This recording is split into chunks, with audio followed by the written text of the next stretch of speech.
बिस्मिल्लाहिर्रहमानिर्रहीम। Mathematics class 7 chapter number 2 है और हम टॉपिक स्टडी कर रहे हैं फैक्टराइजेशन ऑफ क्वाड्रेटिक एक्सप्रेशन। तो कल भी हमने इसको डिस्कस किया था कि क्वाड्रेटिक एक्सप्रेशन को अगर फैक्टराइज करना हो तो कैसे करते हैं। तो उसी को हम फर्दर कंटिन्यू करते हैं कि फैक्टराइजेशन कैसे करते हैं। तो उसके लिए मैंने आपको एक्सप्लेन किया था कि सबसे पहले आपने फर्स्ट टर्म को लास्ट टर्म से मल्टीप्लाई करवाना है और उसको आपने साइड पे लिख देना है। उसके बाद सेंटर वाली टर्म लेनी है, उसे आपने दो नंबर्स में तोड़ देना है। वो दो नंबर ऐसे होने चाहिए कि जिन्हें आप प्लस करें या माइनस करें तो हमारे पास जो है सेंटर वाले वैल्यू मिल जाए, और उन्हीं को अगर मल्टीप्लाई करें तो हम साइड वाला जो नंबर है, साइड वाली जो वैल्यू है वो हमें मिल जाए। जैसे अब ये हमारे पास क्वेश्चन है 3n² प्लस 10n+7। तो सबसे पहले हम फर्स्ट को लास्ट से मल्टीप्लाई करवाएंगे, यानी प्लस के 7 को मैं प्लस के 3n² से मल्टीप्लाई करवाऊँ तो मेरे पास आंसर आएगा प्लस का 7 3 21 होता है। तो ये 21n² आ जाएगा, 21n²। इसे मैं यहाँ साइड पे लिख दूंगा, ये 21n²। उसके बाद नेक्स्ट मैंने क्या करना है, मैंने सेंटर वाली वैल्यू, सेंटर में मेरे पास प्लस का 10n है तो ये मैं प्लस का 10n ले लूँगा और इसे मैंने स्प्लिट कर देना है दो नंबर्स में। इसे मैंने तोड़ देना है दो नंबर में। अब दो नंबर जो लेने हैं मैंने वो खुद से चूज़ करने हैं, लेकिन वो दो नंबर ऐसे होने चाहिए कि जो दो कंडीशंस को सेटिस्फाई करें। नंबर वन ये है कि उन दोनों को या तो ऐड करें या सब्ट्रैक्ट करें तो 10 आए, और अगर उन्हीं दो नंबर्स को मल्टीप्लाई करवाएं तो हमारे पास 21 आए। अगर मैं 10 को तोड़ूं तो मैं तोड़ सकता हूं, मैं इसे 8 और 2 भी लिख सकता हूं, 8+2। बिल्कुल 21 की हम फैक्टराइजेशन करके चेक कर सकते हैं कि कौन कौन से नंबर आएंगे। तो यहाँ हम 21 की फैक्टराइजेशन कर देते हैं। तो यहाँ 21 की अगर मैं फैक्टराइजेशन करूँ तो 2 के टेबल में तो ये नहीं आता, 3 के टेबल में आता है। 3 7 द 21 होता है, 3 7 द 21 और 7 1 द 7 होता है। तो यहाँ पे ये दो ही नंबर आ रहे हैं, 3 और 7 आ रहे हैं। तो यहाँ से हमें पता चल गया कि 3 और 7 23 7 द 21 होता है, और जब 3 और 7 को हम प्लस करते हैं तो 10 बनता है। तो यहाँ से डायरेक्ट हमें फैक्टर मिल गया कि एक नंबर आपके पास 7 होगा, दूसरा नंबर आपके पास 3 होगा। अब यहाँ n है तो नेक्स्ट मैंने आपको बताया था कि जो यहाँ पे वैल्यू है वो दोनों के साथ लगा देनी है। n है तो दोनों के साथ n लगा देना है, x है तो दोनों के साथ x लगा देना है, f है तो दोनों के साथ f लगा देना है। उसके बाद मैंने आपको बताया था कि यहाँ जो साइन लगा हुआ है, प्लस लगा हुआ है, माइनस लगा हुआ है, वही साइन आपने इन दोनों में से जो बड़ी वैल्यू होगी, जो लार्ज वैल्यू होगी, उसके साथ आपने वही साइन लगाना है। अब यहाँ पे लार्ज वैल्यू 7n है तो यहाँ इसके साथ भी हम क्या करेंगे, ये प्लस लगा देंगे। अब दूसरी वैल्यू के साथ हमने सूटेबल साइन लगाना होता है कि हम देखेंगे कि हमने इनको प्लस करना है या माइनस करना है। अब क्योंकि हमने प्लस करना है, ये 7n है और ये 3n है, हमने दोनों को ऐड करना है। जब ऐड करेंगे तो यहाँ पे हमें प्लस लगाना पड़ेगा, क्योंकि प्लस लगाएंगे तो हम दोनों को ऐड कर पाएंगे, और अगर यहाँ मैं माइनस लगा देता हूँ फिर तो वैल्यू सब्ट्रैक्ट हो जाएंगी। लेकिन हमने क्योंकि प्लस करना है तो प्लस करने के लिए मुझे यहाँ पे प्लस लगाना पड़ेगा। उसके बाद नेक्स्ट हम क्या करते हैं, ये सेंटर वाली वैल्यू की जगह पे जो हमने ये पेयर्स बनाए होते हैं इनको हम रिप्लेस कर देते हैं। तो यहाँ हम राइट करेंगे 3n², ये 3n² आ गया, और प्लस 10n की जगह पे हम रिप्लेस कर देंगे प्लस का 7n, ये प्लस का 7n आ जाएगा, और ये प्लस का 3n आ जाएगा। तो सेंटर वाली वैल्यू की जगह पे आपने जो पेयर्स बनाए होते हैं हम उसको रिप्लेस कर देते हैं। तो ये प्लस का 3n आ गया, और लास्ट में जो प्लस 7 है वैसे का वैसे आ जाएगा। अब नेक्स्ट हम क्या करते हैं, नेक्स्ट जो है हम कॉमन लेते होते हैं। फर्स्ट टू टर्म से हमने कॉमन लेना है, और यहाँ पे ये जो सेकंड लास्ट टू टर्म्स है इनसे हमने कॉमन लेना है। अब हम चेक करते हैं कि कॉमन क्या आता है। अगर मैं इन दोनों से कॉमन चेक करूं तो नंबर तो कोई भी कॉमन नहीं आ रहा, ये 3 है ये 7 है, कोई भी नंबर ऐसा नहीं है जो दोनों को डिवाइड करे। लेकिन यहाँ से ये n कॉमन आ रहा है, यहाँ पे भी n है और यहाँ n² है, मतलब यहाँ पे 2n है। तो यहाँ से एक n जो है वो हम कॉमन ले लेंगे, तो एक n कॉमन आ जाएगा, अंदर आपके पास रह जाएगा 3n, क्योंकि एक n तो बाहर निकाल दिया हमने, कॉमन ले लिया, तो अंदर एक n रह गया, और यहाँ से आपके पास प्लस का 7 रह जाएगा, क्योंकि इसके साथ जो n था वो हमने उसको बाहर निकाल लिया, वो कॉमन आ गया। तो ये प्लस का 7। अब नेक्स्ट अगर मैं इन दोनों से कॉमन लूँ तो यहाँ से कुछ भी कॉमन नहीं आ रहा, तो जब यहाँ से कुछ भी कॉमन नहीं आ रहा तो वहाँ 1 कॉमन होता है, तो हम यहाँ 1 कॉमन ले लेंगे। उसके बाद इनटू में हम राइट करेंगे 3n+7, ये 3n+7 आ गया, ये 3n+7, ये प्लस का 7 आ गया। अब नेक्स्ट हम क्या करेंगे कि ये अब ब्रैकेट में जो अंदर आपके पास आंसर है वो दोनों सेम आने चाहिए। अगर वो सेम है तो इसका मतलब आपने जो प्रोसेस किया है, आपका मेथड बिल्कुल ठीक है, कोई मिस्टेक नहीं है, आपका आंसर भी बिल्कुल ठीक आएगा। और अगर ये सेम नहीं आते तो इसका मतलब आपने कोई मिस्टेक कर दिया है। नेक्स्ट आपने इनको राइट करना है, ब्रैकेट वाली वैल्यूज़ को 3n+7 राइट करेंगे और उसके बाद आप ये जो बाकी वैल्यूज़ है उन्हें आप ब्रैकेट में क्लोज करके राइट कर देंगे। यानी यहाँ से ये जो n बच गया ये वाला n और इधर से ये प्लस का 1, इसे आपने ब्रैकेट में राइट कर देना है। तो ये n आ गया और यहाँ से ये प्लस का 1 आ गया, इसे हम यहाँ राइट कर देंगे। तो ये है हमारा फैक्टराइजेशन। एक और एग्जांपल हम लेते हैं सेम इसी पैटर्न पे। अब यहाँ देखिए ये हमारे पास है 6f² - 17f + 12। तो सबसे पहले हमने फर्स्ट टर्म को लास्ट टर्म से मल्टीप्लाई करवाना है। फर्स्ट को मैं अगर लास्ट से मल्टीप्लाई करवाऊँ, 12 को अगर मैं 6 से मल्टीप्लाई करवाऊँ तो 12 6 दा क्या होता है, 12 6 दा 72 होता है बेटा। 12 6 दा 72। तो इसको जब मल्टीप्लाई करवाएंगे तो ये 72f² बन जाएगा, 72f²। तो ये 72f² आ गया और ये आएगा भी प्लस का। उसके बाद आपने सेंटर वाली वैल्यू ले लेना। सेंटर में अब यहाँ आपके पास माइनस का 17 है, तो ये माइनस का 17f यहाँ हमने ले लिया। बेटा मैं आपके क्वेश्चन की तरफ आता हूँ, पहले मैं अपना ये टॉपिक कंप्लीट कर लूँ, फिर मैं आपके क्वेश्चन की तरफ आता हूँ। ये माइनस का 17f ले लिया। नेक्स्ट अब हम क्या करेंगे, 72 की फैक्टराइजेशन करेंगे। 72 की फैक्टराइजेशन करेंगे हम। यहाँ 72 की फैक्टराइजेशन कर देते हैं हम। सबसे पहले हम 2 पे स्टार्ट करते हैं। तो अब इसकी फैक्टराइजेशन देखते हैं कौन कौन से नंबर इस पे फैक्टराइज करें। तो ये 2 1 द 2 होता है, 2 3 द 6 होता है और 2 6 द 12 होता है। उसके बाद फिर हम 2 पे फैक्टराइज करते हैं। तो ये 2 1 द 2 हो गया और 2 8 द 16 हो गया। उसके बाद फिर ये 2 पे जाता है तो 2 9 द 18 हो जाएगा। उसके बाद 9 जो है वो 3 पे जाएगा, 3 3 द 9 होगा। यहाँ पे हम 3 राइट करते हैं, 3 1 द 3, 3 3 द 9 और उसके बाद लास्ट में 3 1 द 3 हो जाएगा। तो ये इसके फैक्टर्स हमने फाइंड कर लिए। अब नेक्स्ट हमने क्या करना है, इन्हीं नंबर्स को यूज़ करते हुए हमने अपने रिक्वायर्ड पेयर जो है वो हमने फाइंड करने हैं।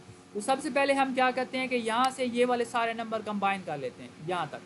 इनको मैं मल्टीप्लाई करवाता हूँ, 3 to the 6, 6 to the 12, 12 to the 24 होता है। अब 24 को जब मैं 3 से मल्टीप्लाई करवाऊँगा तो 72 आएगा। क्या 24 में से 3 माइनस करूँ तो 17 आता है? तो नहीं आता। और 24 में अगर मैं 3 प्लस कर दूं तब भी 17 नहीं आता। तो इसका मतलब हम ये वाला पेयर यूज़ नहीं कर सकते। नेक्स्ट अब हम क्या करते हैं, मैं इन पहले 3 नंबर्स को ले लेता हूँ और लास्ट वाले 2 नंबर्स को ले लेता हूँ। अगर इनको मैं चेक करूँ तो पहले 3 नंबर्स को मल्टीप्लाई करवाऊँगा तो 2 टू द 4, 4 टू द 8 आएगा। तो एक नंबर 8 आएगा और दूसरा जो है 3 3 द 9 आएगा। अब एक नंबर जो है वो 8 आ रहा है, दूसरा नंबर आपके पास 9 आ रहा है। क्या ये नंबर सेटिस्फाई करते हैं 8 और 9? तो 8 और 9 को अगर मैं चेक करूं, बिल्कुल बेटा ये एग्जैक्टली जो है ये सेटिस्फाई कर रहे हैं, क्योंकि 8 और 9 को अगर मैं प्लस करूं तो 17 आता है और 8 को अगर मैं 9 से मल्टीप्लाई करूं तो 72 होता है। मतलब यहाँ से हमने फैक्टर्स फाइंड कर लिए। एक हमारे पास 9 आ गया है और दूसरा हमारे पास 8 आ गया। अब नेक्स्ट हम क्या करेंगे, दोनों के साथ ये f है तो f लगा देंगे, इसके साथ भी f आ जाएगा और इसके साथ भी हम f लगा देंगे। नेक्स्ट मैंने आपको बताया था कि यहाँ पे जो भी साइन है वो इन दोनों में से जो बड़ी वैल्यू है उसके साथ आपने वही साइन लगाना है। अब क्योंकि यहाँ माइनस है तो यहाँ बड़ी वैल्यू के साथ हम यहाँ माइनस लगा देंगे। अब दूसरी वैल्यू के साथ हमने सूटेबल साइन लगाना होता है कि हमने ये चेक करना है कि हमने इनको प्लस करना है या माइनस करना है। तो अब यहाँ इसके साथ मैं प्लस लगाऊं या माइनस लगाऊं? माइनस लगाएंगे, वेल डन, क्योंकि हमने इनको ऐड करना है। अगर मैं इसके साथ प्लस लगा देता हूँ फिर तो ये सब्ट्रैक्ट हो जाएंगे, सब्ट्रैक्ट होने के बाद 1 आंसर मिलेगा। क्योंकि मैंने इनको ऐड करना है तो ऐड करने के लिए ये भी माइनस का है तो इसके साथ भी माइनस लगाएंगे। तो अब ये ऐड करेंगे तो -8 और -9 माइनस का 17f होगा। और जब मैं इन्हें मल्टीप्लाई करवाऊंगा तो माइनस माइनस प्लस आएगा और 9 8 द 72f² आएगा। इसका मतलब हमने जो पेयर्स बनाए हैं वो बिल्कुल ठीक हैं। अब नेक्स्ट आपने क्या करना है, सेंटर वाली वैल्यू की जगह पे ये जो पेयर हैं ये आपने रिप्लेस कर देने। तो सबसे पहले आपने राइट करना है 6f²। उसके बाद आपने ये जो पेयर्स बनाए हैं ये आपने रिप्लेस कर देनी है, माइनस का 8f और माइनस का 9f ये आपने रिप्लेस कर देना है। माइनस का 8f और ये माइनस का 9f। ये हम यहाँ पे रिप्लेस कर देंगे। उसके बाद ये प्लस का 12 जो है ये वैसे का वैसे आ जाएगा, ये +12। नेक्स्ट हमारा स्टेप क्या होता है कि हम कामा लेते हैं। फर्स्ट टू टर्म से हमने कामा लेना है, यहाँ से हमने कामा लेना है और यहाँ से भी हमने कामा लेना है। अब कामन का मतलब ये है कि सबसे पहले आपने चेक करना है कि कौन सा नंबर जो है वो दोनों को डिवाइड कर रहा है। अगर मैं 6 और 8 को चेक करूँ तो ये दोनों 2 पे डिवाइड होते हैं, यानी 2 3 द 6 होता है और 2 4 द 8 होता है, मतलब 2 यहाँ से कामन आ रहा है तो ये 2 हम कामन ले लेंगे। और उसके बाद क्योंकि एफ भी दोनों के पास है तो एफ भी हम कामन ले लेंगे।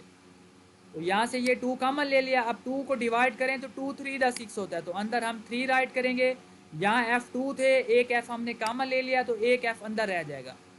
उसके बाद यहाँ 2 4 द 8 होता है तो यहाँ हम ये 4 राइट कर देंगे, 2 4 द 8, क्योंकि एफ तो कॉमन ले लिया था तो इसलिए एफ ये बाहर आ गया। अब यहाँ पे हमने कॉमन लेना है तो यहाँ पे भी हम चेक करेंगे कि कौन सा नंबर जो है वो जो दोनों नंबर्स को डिवाइड करता है, 9 और 12 को। तो अब यहाँ अगर मैं चेक करूँ तो 3 है जो दोनों नंबर्स को डिवाइड करता है। 3 3 द 9 होता है और 3 4 द 12 होता है, तो ये माइनस का 3 कॉमन आ जाएगा। तो अंदर हम क्या लिखेंगे, 3 3 द 9 होता है तो ये 3 यहाँ राइट करेंगे और एफ वैसे का वैसे साथ आ जाएगा। और नेक्स्ट जो है 3 4 द 12 होता है तो यहाँ हम 4 राइट करेंगे। और यहाँ पे एक स्टेप मैंने आपको एक्सप्लेन किया था कि अगर आपके पास बाहर माइनस आ जाता है फिर ये अंदर वाला जो साइन है ये आपने चेंज कर देना है, यानी यहाँ अगर प्लस है तो आपने माइनस कर देना है, माइनस है तो आपने प्लस कर देना है। लेकिन ये चेंज तब करना है जब बाहर माइनस हो। यहाँ पे अगर आपके पास प्लस होता तो हम वैसे का वैसे राइट कर देते, और अगर यहाँ आपके पास माइनस है तो फिर अंदर वाला साइन चेंज कर देंगे। और ये हम देख रहे हैं कि अंदर ब्रैकेट के अंदर दोनों आंसर सेम है। इसका मतलब हमारा जो आंसर है, हमारा जो मेथड है, हमारा जो प्रोसेस है वो बिल्कुल ठीक है। तो नेक्स्ट हम राइट करेंगे 3f minus 4, 3f minus 4 right करेंगे। और उसके बाद बाकी जो वैल्यूज़ बच गई हैं उनको भी हम ब्रैकेट में राइट कर देंगे। तो ये 2f आ जाएगा और उसके बाद ये माइनस का 3f आ जाएगा। ये हमारा रिक्वायर्ड आंसर है और इस तरह हम किसी भी नंबर की फैक्टराइजेशन कर सकते हैं। जी बेटा।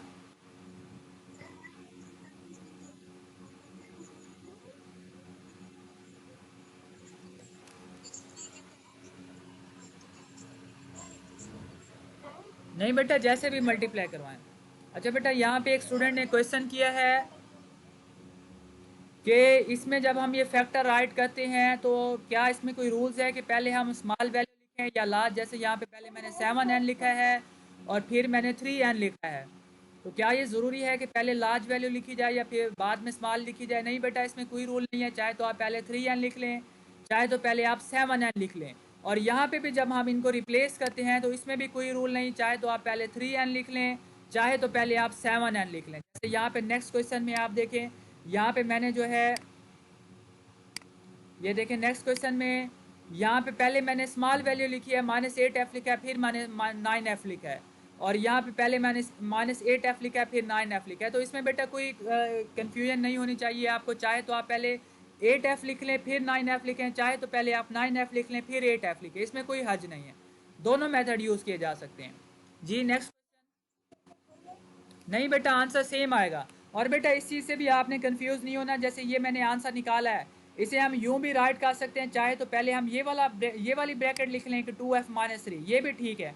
कि अगर मैं पहले ये लिख दूं 2f माइनस 3 लिख दूं, पहले मैं लिख देता हूँ 2f माइनस 3 और उसके बाद मैं लिख देता हूँ 3f माइनस 4, तो ये दोनों मेथड हैं, दोनों वे ठीक है। चाहे तो आप पहले वाला आंसर लिख दें, चाहे तो आप दूसरे वाला लिख दें, यानी ये ब्रैकेट आप जो भी पहले ब्रैकेट लिख दें इसमें कोई फर्क नहीं पड़ता। जी बेटा।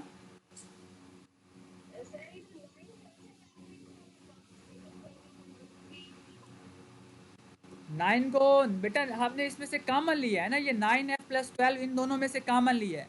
तो कॉमन का मतलब है कि वो वाला नंबर जो दोनों को डिवाइड करे। जी बेटा। बेटा क्योंकि वहाँ तो सिर्फ 1 कॉमन आ रहा था ना, इस क्वेश्चन में देखें ये 3n प्लस 7 में से कोई नंबर ऐसा नहीं है जो 3 और 7 दोनों को डिवाइड कर रहा हो। तो इसलिए यहाँ पे कोई भी कॉमन नहीं आ रहा था, जहाँ पे कोई भी कॉमन नहीं आता तो हम वहाँ पे 1 कॉमन लेते हैं। लेकिन इस क्वेश्चन में तो ये 3 कॉमन आ रहा है, 3 9 को भी डिवाइड कर रहा है, 3 12 को भी डिवाइड कर रहा है, तो इसलिए यहाँ पे हमने 3 कॉमन ले लिया है, क्योंकि 3 दोनों को डिवाइड कर रहा था। 3 3 द 9 होता है, 3 4 द 12 होता है, इसलिए हमने ये 3 को कॉमन ले लिया। जी बेटा नेक्स्ट क्वेश्चन।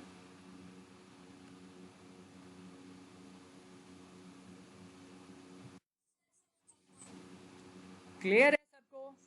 जी बेटा बिल्कुल बेटा ले सकते हैं।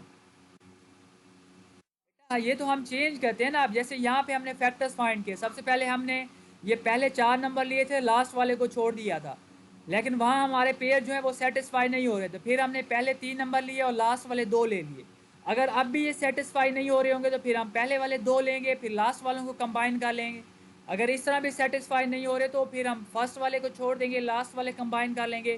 तो ये डिफरेंट मेथड हैं कि आप जो है इनको चेक कर सकते हैं कि कहाँ हमारे जो फैक्टर्स हैं वो सेटिस्फाई हो रहे हैं। थैंक यू सो मच बेटा।